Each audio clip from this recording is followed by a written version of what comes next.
I have a spreadsheet program that we developed that you can use for free. If you just send me an email, or give me your card or something, I'll be glad to send it to you.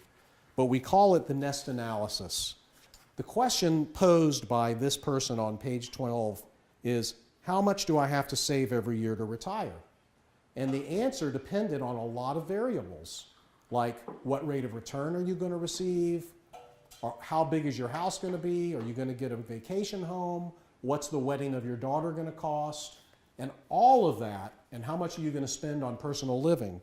All of that added up to a conclusion that at 6% growth, he could retire at age 55 and receive $193,000 a year. Now that's just a number and it's just an estimate and you can't rely on numbers, but it was a pretty good guess. But it involved abandoning his intentions to buy a bigger house and abandoning his intentions to buy a vacation home. So what I want you to notice on page 16, I obviously can't go through all these columns with you, but everything impacts everything else.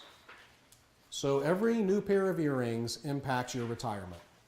Not that you shouldn't have a new pair of earrings, but it will impact your retirement. So just be careful with that, and feel free to use the spreadsheet to see where you're going to go. Because you should have a pretty good idea now as to what your earnings might be, as to what your student loan payments are going to be, as to what your significant other or spouse may earn, and to be able to start planning for what kind of life you realistically are going to have.